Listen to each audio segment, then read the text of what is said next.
Throughout the ministry of Christ, I am sure that there were times when He performed miracles, when people looked at Him, and I don't know what the Hebrew or the Greek word is, but the English word would be unbelievable. That they looked and said, man, that's just unreal. There were people who went home and said, I saw something today that you just can't, you won't believe it when I tell you. You just won't believe what I saw. I saw a guy walking on water. I saw somebody raise the dead. I saw a blind man. You know that guy that you know him, slid down the street. He's been blind all our life. He's all we've ever known him is to be blind. I saw somebody touch his eyes and give him back his sight. You just won't believe what I saw. I know that because even today we read these stories and sometimes we just shake our head and go, man, that's unreal. That's just hard to imagine something like that happening. Can you imagine being out in the middle of the sea and the storms blowing and the waves crashing and looking up, and here comes somebody walking on the water, and not only walking on the water, but when they get there, they get up on the boat and they turn around and say, all right, waves, lay down. I don't know about you, I can't even get my dog to lay down, but they say he said to the waves, lay down, to the wind, stop blowing, and it happened. Man, that is just unreal, unbelievable. We still look at these miracles even today, and they are just mind-boggling to you and I to think about something like that. We can't even deal with the common cold in our society, and Jesus is giving back the sight to the blind, hearing to the deaf, speech to those that couldn't speak, raising the dead, giving the crippled back the ability to walk. And we look at that and we're like, wow, that is unbelievable. And when we look at that, I think sometimes, again, that we get caught up in the miracle. It is just mind-boggling to think about Jesus walking on the water. I know what happens to me most of the time when I think about these miracles. I kind of close my eyes and I drift off and I imagine what it would have been like to see Jesus walking on the water. I imagine what it would be like to be standing there and watch Jesus say to Lazarus, come forth. And, I can just see him, coming out in his grave clothes. I get so caught up in the miracle that I forget the answer of the question, so what? What difference does it make? I really don't believe, and I think most of you, when you think about it, I really don't believe Jesus just performed miracles just to show off. I don't think He just want to say, hey, y'all know what the last words of a redneck are. You know what they are? Hey, y'all, watch this. There you go. I don't think Jesus was just saying, hey, y'all, watch this. I really don't. Even though if He said it, I do think He would have said, hey, y'all. Not you guys. I do think He would have said, hey, y'all. But I don't think He was doing it just to say, watch this. I just want to show you what I can do. I've learned something new. I just want to show y'all. I don't believe that would have been His motive. Yesterday evening, I won't call his name, but we were out there for the back-to-school party, and some of the boys were playing basketball, and one of the young men, I'll give him credit, it was a pretty nice shot. He was a good way. Matter of fact, he was back behind the three-point line, and he shot that thing and it whoosh right through there. First thing he did was turn around and see who was looking. And I said, there's no girls in here, but it's just us old men. I don't think Jesus ever performed any of these miracles just and then looked around to see who was watching. He performed these miracles for a purpose. He wanted, I think everything Jesus did was for a reason. He told His parables, not just to illustrate that He was a good storyteller, but for a purpose. He performed His miracles, not just to show, again, hey, y'all, watch this. He wanted wanted us to see and learn from these miracles.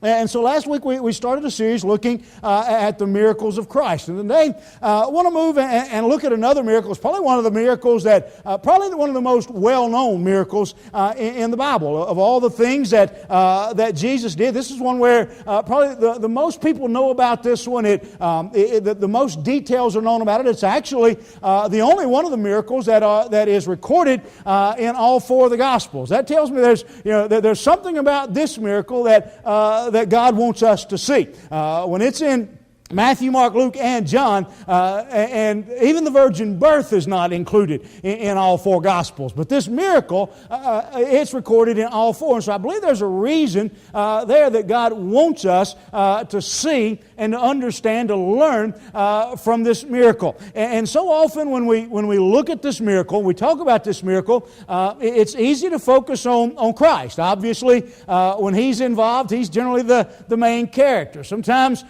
we get focused on the crowd and the size of the crowd and the small number of fish and loaves of bread that were available, or the lack of faith of the disciples, or even the absence, really, of some of the other disciples. It's curious to me, for example, why of all the disciples that we don't hear anything from in this story, that we don't hear anything from Peter. If you know anything about the disciples, you know that Peter's one. Peter doesn't have a lot of filters. Peter, if it runs through his mind, he says it. I mean, that's just what he is. Lord, I'll never deny you. I mean, let me get out of the boat. Peter was the kind who just, and we don't hear anything from Peter in this particular story. We hear from Jesus and Philip and Andrew, but then there's one person that I think a lot of times goes overlooked, and that's the little boy that had the bread and the fish. And I think when we read this miracle, when we study this miracle, and there may be other messages that you can draw, other lessons that can be taken out of this story, but I think the one that really stands out to me as I read this miracle is this idea of being a blessing. I don't know about you, but I think most people, if you would ask them, I think especially gathered here on a Sunday morning, we would say, if I was to say, do you want to be a blessing? Most of us say, yeah, I want to be a blessing. I like what John Maxwell is one of my favorite authors and speakers, and I think one of the best of our time in writing encouraging and leadership type material. He calls it adding value. He says, one of my goals every day, and one of the things I evaluate at the end of the day, is to see, have I added value to someone's life? Have I made their life better? Have I made them a better person? Are they better for having known me today? Have I added value to anyone's life? And I think most of us would say, I would. That's a pretty good goal. I wouldn't mind doing that. I'm just not sure I know how. I'm not sure I have anything to add. I'm not sure I have any gifts, any skills, any talents, any resources. I don't know if I have anything I can bring to the table. How can I, make somebody's life better? I don't have Archie's money, or I don't have Jimmy's good looks, or what do I bring to the table? And I think that's one of the things that this story teaches us, is that all of us have the ability to be a blessing. All of us have the opportunity to bring value, to make others' lives better. And so this one I want to pick up on in this story and just kind of walk through the story. It's really a straightforward story. We all are familiar with the story. And I want you to see that every person in this room, you can be a blessing to others. You can add value to the lives that you come in contact with every day. That you can make a difference in this world. We look around, and I think that there are some people who simply are not adding value to this life. They are, they're taking from life. I know you've heard the statement because I've said it. Everybody brightens a room. Some when they enter it, some when they leave it. And the object here is to learn to be that one that brightens when you enter. That when the day is done, that we have made somebody's burden lighter. That we have made somebody's journey a little easier. Everybody we run into, one of my sayings sometimes is, you never know, their dog might have got run over this morning. You never know what somebody's going through. They might be having a bad day. And I think one of our tasks as believers, I think one of our primary tasks as Christians is to make people's lives better. That we are, as the Bible describes us, the salt and the light of this world. That we are the ambassadors for Jesus Christ. When we go to the workplace, when we go out into the marketplace, that we, because of our relationship with Christ, that we make people's lives, that we make them better. That we We help them with their burden. We help them a long life's way. And I think that's what we learn in this story. So we're just going to walk through the story. The story is very simple. Let me back up just a little bit and tell you about chapter 5. Chapter 5, we kind of have Jesus' ministry beginning.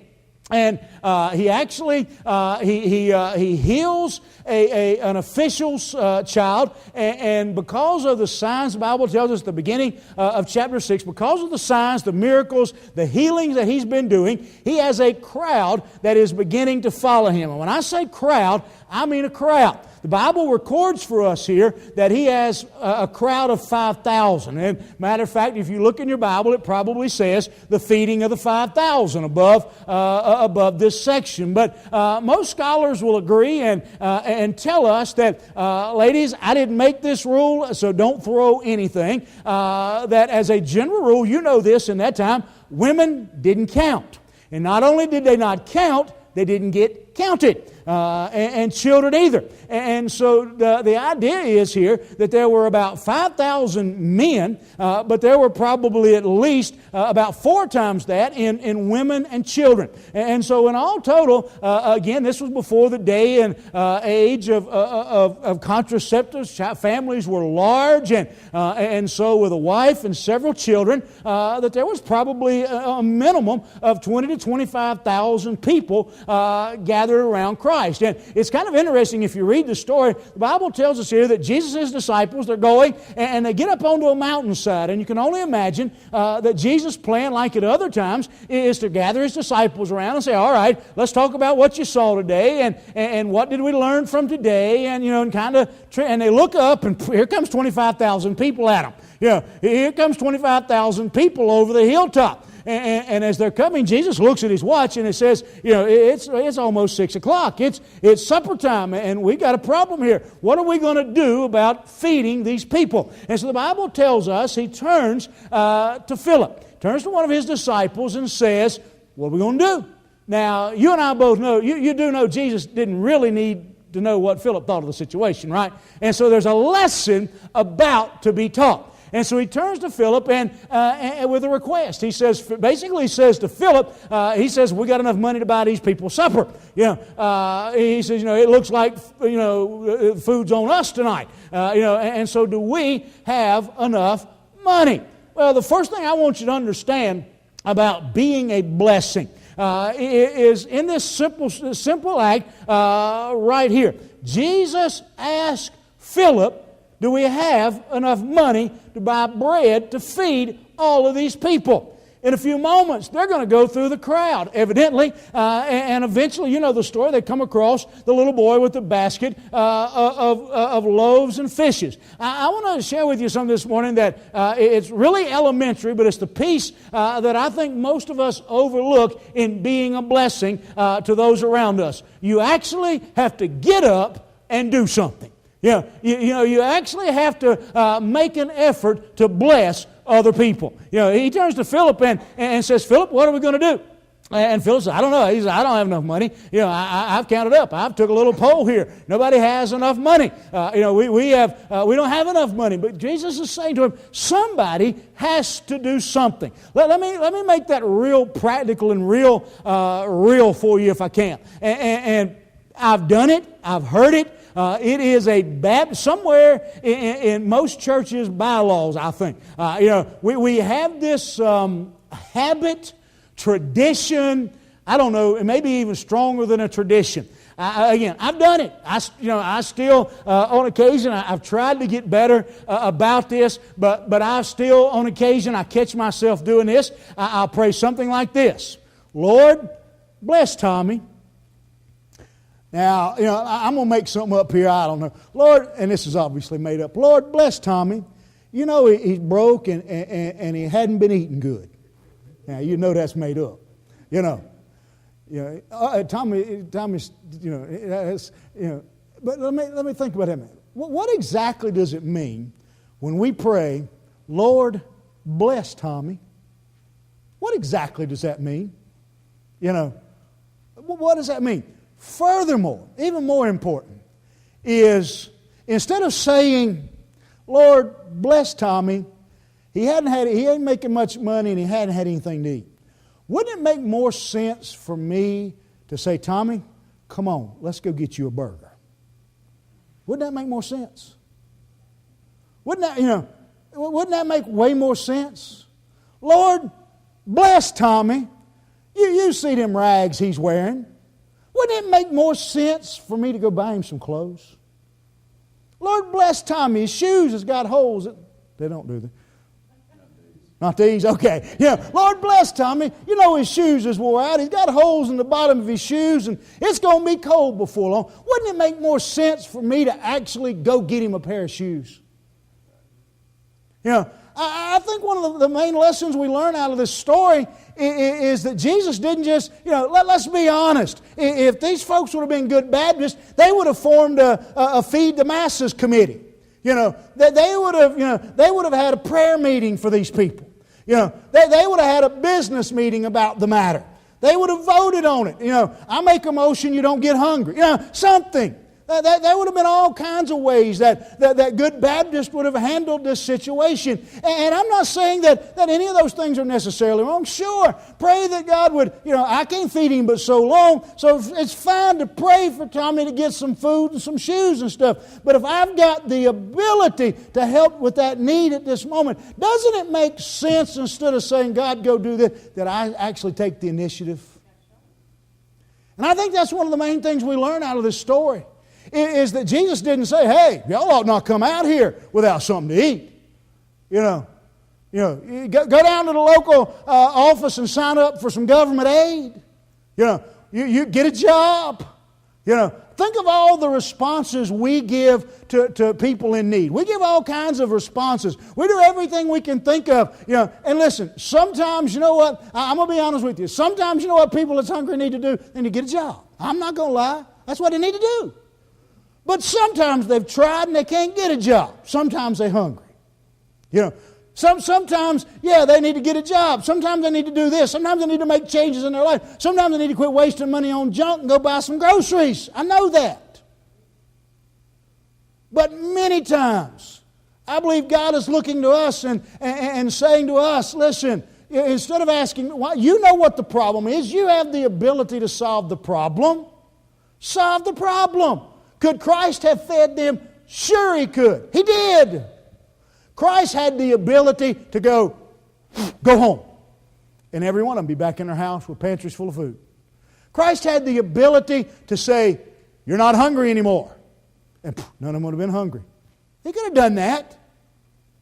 Christ could have said, snapped His fingers, and rabbits and squirrels and deer and everything else would have come running out of the woods and fell over already cooked. He had that ability. Jesus, He had the ability to turn over to the Sea of Galilee and say, come out. And fried fish, already filleted, would have come swimming up on the bank. He had that ability. But He turns to Philip and says, what are we going to do? You see the request. I believe one of the main lessons of this story is that God is saying to us, we ought to be a blessing to other people. We ought to be adding value to other people. I think one of the things that has happened in our society because of our culture is so many times the church, we have come within the four walls and said, it's just us. Let's hang on till Jesus comes. When Jesus told us to go out into the fields, that they're white with harvest, He tells us that it's our responsibility, again, to be salt and light. There are people around us hungry and hurting and lonely and broken, and they're not going to hear the gospel of Jesus Christ. It's really hard to hear the gospel when your stomach's growling. Really hard. You know what I hear most of all when my stomach's growling? My stomach growling. The request. Look at the reaction. Philip says, I don't have enough money. I don't have enough money. $200. No way I've got enough money to feed this crowd. Isn't that the way generally we respond to need? Oh, I can't do anything about it. Let Tommy do it. Let me give you one simple example of how I've seen our reaction over the years. And Scott's in the meat department. He don't never see the front door. But you may have seen this going in and out of the grocery store all those years in the bread. I can't tell you how many times, and I don't know, if you go to the grocery store, you see this all the time. I don't know what it is about the floor mats they put at the front door of a grocery store. They won't lay down. I don't know what it is.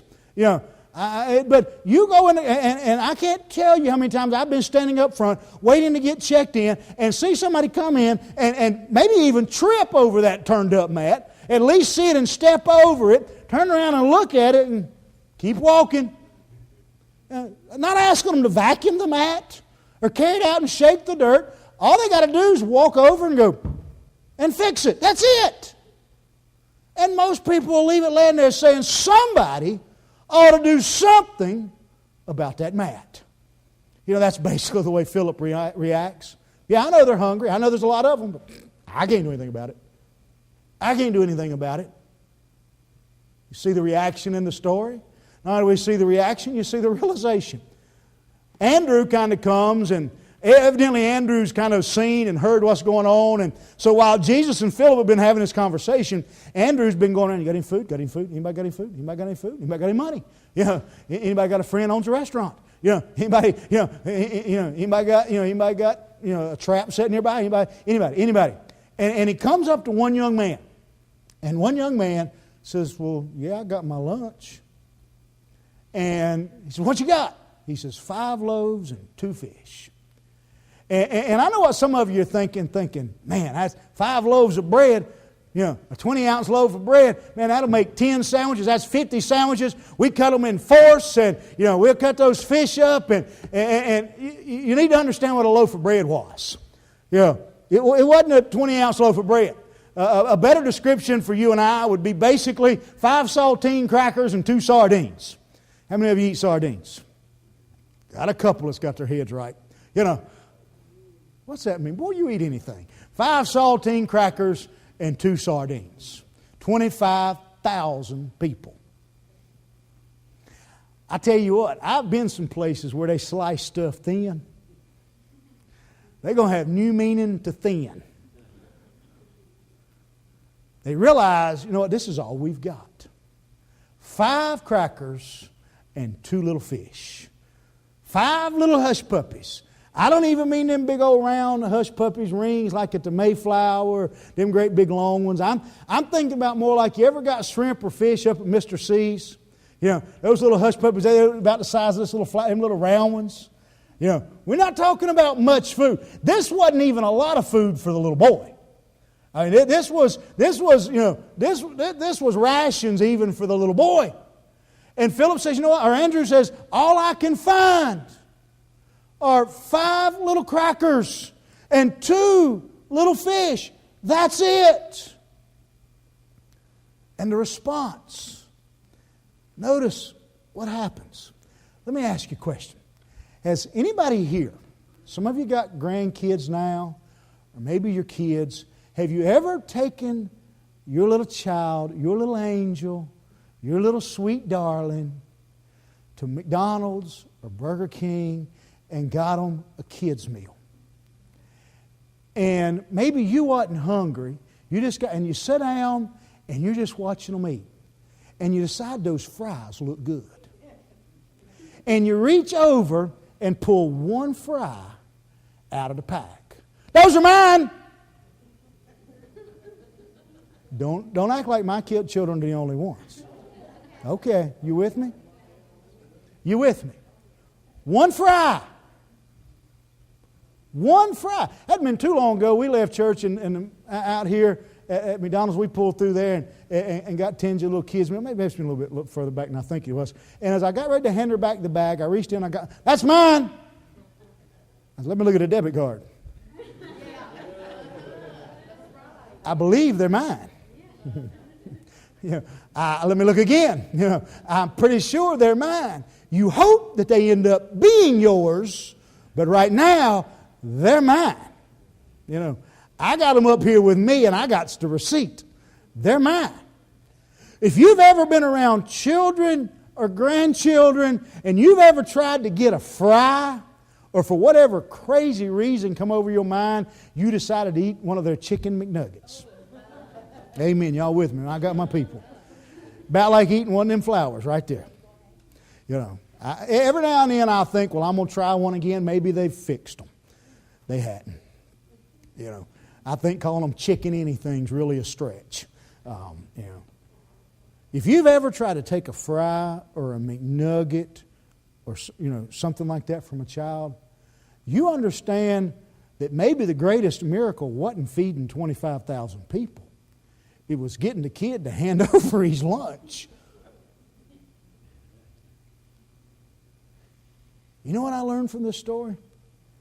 5 little crackers, 2 little fish. That's all this kid had. Let me ask you a question. You wasn't there, I don't think. I don't think any of you are old enough. Don't you figure that probably most every adult in that crowd had more money in their pocket than 5 little crackers and 2 little fish were worth? Don't you figure that pretty much every adult in that crowd had the ability? Let me just say it this way. Would you agree with me that if Jesus didn't feed them, probably wasn't nobody in that crowd going to starve to death? They'd have figured out something. You know, they'd have went fishing, they'd have went hunting, they'd have went through the drive-thru, something. They wasn't going to starve.